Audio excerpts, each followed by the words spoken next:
ನಮಸ್ಕಾರ ವೀಕ್ಷಕರೇ, ಜಗೋಸ್ ರೆಸಿಪೀಸ್ಗೆ ಸ್ವಾಗತ. ನಾನು ನಿಮ್ಮ ಜಯಶ್ರೀ. ಫ್ರೆಂಡ್ಸ್, ಇವತ್ತಿನ ರೆಸಿಪಿ ಬಿದಿರಿನ ಕಳಲೆ ಉಪಯೋಗಿಸ್ಕೊಂಡು ನಾನು ಸಾಂಬಾರು ಮಾಡ್ತಾಯಿದ್ದೀನಿ. ಈ ಸಾಂಬಾರು ತುಂಬಾ ರುಚಿಯಾಗಿರುತ್ತೆ, ಆರೋಗ್ಯಕ್ಕೂ ಸಹ ತುಂಬಾ ಒಳ್ಳೆಯದು. ವರ್ಷಕ್ಕೊಮ್ಮೆ ಆದರೂ ತಿನ್ನಬೇಕು ಅಂತ ಹೇಳ್ತಾರೆ. ಸಿಗೋದು ತುಂಬಾ ಅಪರೂಪ, ಆದರೂ ಸಿಕ್ಕಿದಾಗ ಇದನ್ನು ಮಾಡ್ಕೊಂಡು ತಿನ್ನಬೇಕು. ಅತಿ ಹೆಚ್ಚು ಪ್ರೋಟೀನ್, ಕ್ಯಾಲ್ಸಿಯಂ, ಫೈಬರ್ ಇರೋದರಿಂದ ಆರೋಗ್ಯಕ್ಕೆ ತುಂಬಾ ಒಳ್ಳೆಯದು. ಮಲಬದ್ಧತೆಯನ್ನು ಸಹ ಇದು ಕಡಿಮೆ ಮಾಡುತ್ತದೆ. ಜೀರ್ಣಕ್ರಿಯೆಯನ್ನು ಸರಾಗವಾಗಿ ಆಗಲಿಕ್ಕೂ ಸಹ ಇದು ಹೆಲ್ಪ್ ಆಗುತ್ತೆ. ಕರುಳನ್ನು ಸಹ ಶುದ್ಧಿ ಮಾಡುತ್ತದೆ ಹಾಗೂ ಶರೀರದ ತೂಕವನ್ನು ಸಹ ಕಡಿಮೆ ಮಾಡಲಿಕ್ಕೆ ಇದು ತುಂಬಾ ಸಹಾಯ ಅಂತಲೇ ಹೇಳಬಹುದು. ಇನ್ನೂ ಹಲವಾರು ರೀತಿಯ ಔಷಧೀಯ ಗುಣಗಳು ಈ ಕಳಲೆಯಲ್ಲಿ ಹೊಂದಿದೆ. ಹಾಗಾಗಿ ಈ ಕಳಲೆ ವರ್ಷಕ್ಕೊಮ್ಮೆ ಆದರೂ ಒಂದ್ಸರಿ ತಿನ್ನಬೇಕು ಅಂತ ಹೇಳ್ತಾರೆ. ಆರೋಗ್ಯಕ್ಕೆ ತುಂಬಾ ಒಳ್ಳೆಯದು. ಹಾಗಾಗಿ ಈ ಕಳಲೆ ಸಾಂಬಾರನ್ನು ಯಾವ ರೀತಿ ಮಾಡೋದು ಅಂತ ನೋಡೋದಾದರೆ, ಮೊದಲಿಗೆ ನಾನು ಒಂದು ಕುಕ್ಕರ್ಗೆ 3 ಗ್ಲಾಸಷ್ಟು ನೀರು ಹಾಕ್ಕೊಂಡಿದ್ದೀನಿ. ಆ ನೀರು ಕಾಯ್ತಾ ಇದ್ದಾಗೇ ಕಳಲೆ ಹಾಕ್ಕೊಂಡಿದ್ದೀನಿ. ಈ ಕಳಲೆ ಹಾಕಿದ ನಂತರ ಇದಕ್ಕೆ ಎಲ್ಲ ರೀತಿಯ ಕಾಳುಗಳನ್ನು ಸಹ, ಮೊಳಕೆ ಬಂದಿರುವಂತಹ ಕಾಳುಗಳನ್ನು ನಾನು ಹಾಕ್ಕೊಂಡಿದ್ದೀನಿ. ರುಚಿಗೆ ತಕ್ಕಷ್ಟು ಸ್ವಲ್ಪ ಉಪ್ಪನ್ನು ಹಾಕಿ ಒಂದು ಕುಕ್ಕರ್ ಲಿಡ್ನ ಮುಚ್ಚಿಬಿಟ್ಟು 5 ರಿಂದ 6 ಕೂಗನ್ನು ಕೂಗಿಸ್ಕೊಳ್ತೀನಿ.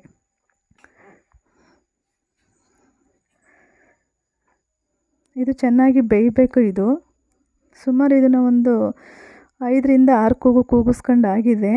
ಇದಕ್ಕೆ ಎಲ್ಲ ರೀತಿಯ ಕಾಳುಗಳು ಮತ್ತು ಎಲ್ಲ ರೀತಿಯ ಸೊಪ್ಪುಗಳು, ಎಲ್ಲ ರೀತಿಯ ತರಕಾರಿಗಳು ಇಷ್ಟನ್ನು ಹಾಕಿ ಮಸಾಲೆ ರುಬ್ಬಿ ಹಾಕಿ ಈ ಕಳಲೆ ಸಾಂಬಾರನ್ನ ಮಾಡ್ತಾರೆ. ತುಂಬಾ ರುಚಿಯಾಗಿರುತ್ತೆ. ನಾನು ಮೊದಲಿಗೆ ಇಲ್ಲಿ ಕಾಳು ಮತ್ತು ಕಳಲೆ ಎರಡನ್ನೂ ಸಹ ಇಲ್ಲಿ 6 ವಿಸಲ್ ಬರೋ ತನಕ ಕೂಗಿಸ್ಕೊಂಡು ಬೇಯಿಸ್ಕೊಂಡಿದ್ದೀನಿ. ಆ ನಂತರ ಇಲ್ಲಿ ಎಲ್ಲ ರೀತಿಯ ತರಕಾರಿಗಳನ್ನು ಸಹ ಹಾಕ್ಕೊಳ್ತಾ ಇದ್ದೀನಿ.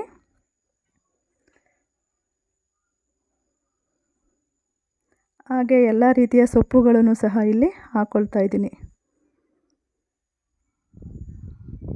ಎಲ್ಲ ರೀತಿಯ ಸೊಪ್ಪುಗಳನ್ನು ಸ್ವಲ್ಪ ಸ್ವಲ್ಪನೇ ಹಾಕ್ಕೊಂಡು ಈ ಸಾಂಬಾರು ಮಾಡೋದ್ರಿಂದ ತುಂಬಾ ರುಚಿಯಾಗಿರುತ್ತೆ. ಈಗ ಎಲ್ಲನೂ ಒಂದಕ್ಕೊಂದು ಬೆರೆಯೋ ಹಾಗೆ ನೀಟಾಗಿ ಮಿಕ್ಸ್ ಮಾಡ್ಕೊಳ್ತಾ ಇದ್ದೀನಿ. ಎಲ್ಲ ಸೊಪ್ಪುಗಳು, ಎಲ್ಲ ತರಕಾರಿಗಳು, ಎಲ್ಲ ಕಾಳುಗಳು ಇಷ್ಟನ್ನು ಹಾಕಿದ ನಂತರ ಮೇಲೆ ಸ್ವಲ್ಪ ನೀರು ಕಾಣಿಸ್ಬೇಕು. ಅಲ್ಲಿ ತನಕ ಅದನ್ನು ನೀಟಾಗಿ ಮುಚ್ಚಿಬಿಟ್ಟು ಮತ್ತೆ 2 ರಿಂದ 3 ವಿಸಲ್ ತಗೊಳ್ತೀನಿ. ಕುಕ್ಕರು 3 ಕೂಗೋ ತನಕ ನಾವಿಲ್ಲಿ ಒಂದು ಮಸಾಲೆ ರೆಡಿ ಮಾಡ್ಕೊಳ್ಳೋಣ ಸಾಂಬಾರಿಗೆ. ಈ ಮಸಾಲೆ ರೆಡಿ ಮಾಡ್ಕೊಳ್ಳೋದಕ್ಕೆ ನಾನು ಮೊದಲಿಲ್ಲಿ ಅರ್ಧ ಹೋಳಷ್ಟು ತೆಂಗಿನಕಾಯಿ ತೊಗೊಂಡಿದ್ದೀನಿ. ಸ್ವಲ್ಪ ಕೊತ್ತಂಬರಿ ಸೊಪ್ಪು, ಸ್ವಲ್ಪ ಬೆಳ್ಳುಳ್ಳಿ, ಶುಂಠಿ, ಈರುಳ್ಳಿ, 1 ಸ್ಪೂನಷ್ಟು ಹುರ್ಗಡ್ಲೆ ಹಾಕ್ಕೊಂಡಿದ್ದೀನಿ. ಹಾಗೆ 1-2 ಇಂಚಷ್ಟು ಚಕ್ಕೆ, 4 ಲವಂಗ, 1 ಸ್ಪೂನಷ್ಟು ಗಸಗಸೆ ಹಾಗೂ ಸಾಂಬಾರು ಪೌಡರ್ 2 ಸ್ಪೂನು, 2 ಟೊಮೊಟೊ ತೊಗೊಂಡಿದ್ದೀನಿ. ಸಾರಿ, ನಾನಿಲ್ಲಿ ಅಲ್ಲಿ ತೋರಿಸಿಲ್ಲ. ನಾವು ಬೇಳೆ ಸಾಂಬಾರಿಗೆ ಉಪಯೋಗಿಸ್ತೀವಲ್ಲ, ಸೇಮ್ ಅದೇ ಸಾಂಬಾರು ಪುಡಿನ ನಾನಿಲ್ಲಿ ಉಪಯೋಗಿಸ್ತಾ ಇದ್ದೀನಿ. ಮೊದಲಿಗೆ ಒಂದು ಮಿಕ್ಸಿ ಜಾರ್ ತಗೊಂಡು ಇಲ್ಲಿ ತೆಂಗಿನಕಾಯಿ ಹಾಕ್ಕೊಳ್ತಾ ಇದ್ದೀನಿ. ಹಾಗೆ ಈರುಳ್ಳಿ, ಶುಂಠಿ, ಬೆಳ್ಳುಳ್ಳಿ, ಕೊತ್ತಂಬರಿ ಸೊಪ್ಪು, ಹುರ್ಗಡ್ಲೆ ಹಾಗೂ ಚಕ್ಕೆ, ಲವಂಗ, ಗಸಗಸ ಹಾಗೂ ಖಾರದ ಪುಡಿ ಮತ್ತು ಟೊಮೊಟೊ ಇಷ್ಟನ್ನು ಹಾಕ್ಕೊಂಡು ಒಂದು ಮಸಾಲೆ ರುಬ್ಕೊಂಡು ಬರ್ತೀನಿ. ಮಸಾಲೆ ರುಬ್ಬಿದ್ದಾಗಿದೆ. ಕುಕ್ಕರು ಸಹ 3 ವಿಸಲ್ ಆಗಿ ತಣ್ಣಗಾಗಿದೆ. ನೋಡೋಣ ಬನ್ನಿ.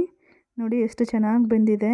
ಎಲ್ಲ ರೀತಿಯ ಸೊಪ್ಪುಗಳು, ಎಲ್ಲ ರೀತಿಯ ಕಾಳುಗಳು, ಎಲ್ಲ ರೀತಿಯ ತರಕಾರಿಗಳು, ಕಳಲೆ ಇಷ್ಟನ್ನು ಹಾಕಿ ಚೆನ್ನಾಗಿ ಬೇಯಿಸ್ಕೊಂಡಿದ್ದೀನಿ. ತುಂಬಾ ಚೆನ್ನಾಗಿ ಬೆಂದಿದೆ.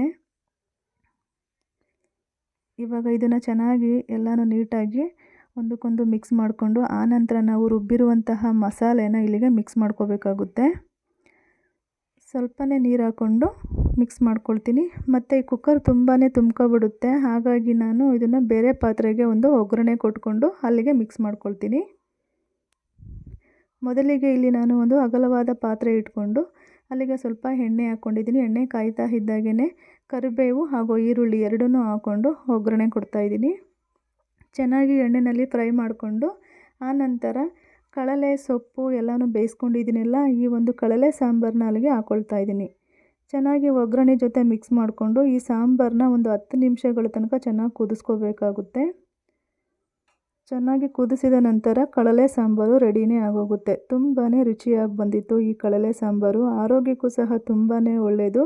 ಈ ಕಳಲೆಯಲ್ಲಿ ಔಷಧೀಯ ಗುಣಗಳು ತುಂಬಾ ಇರೋದರಿಂದ ತುಂಬಾ ಒಳ್ಳೆಯದು ಅಂತಲೇ ಹೇಳ್ಬೋದು. ಹಾಗಾಗಿ ವರ್ಷಕ್ಕೆ ಒಮ್ಮೆ ಆದರೂ ಈ ಕಳಲೆನ ತಿನ್ನಿ.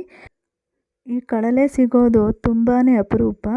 ಹಾಗಾಗಿ ಸಿಕ್ಕಾಗ ಖಂಡಿತ ಯಾರೂ ಮಿಸ್ ಮಾಡ್ಕೋಬೇಡಿ. ಕಳಲೆ ಸಾಂಬಾರು ಮಾಡಿಕೊಂಡು ತಿನ್ನಿ, ಆರೋಗ್ಯಕ್ಕೆ ತುಂಬಾ ಒಳ್ಳೆಯದು.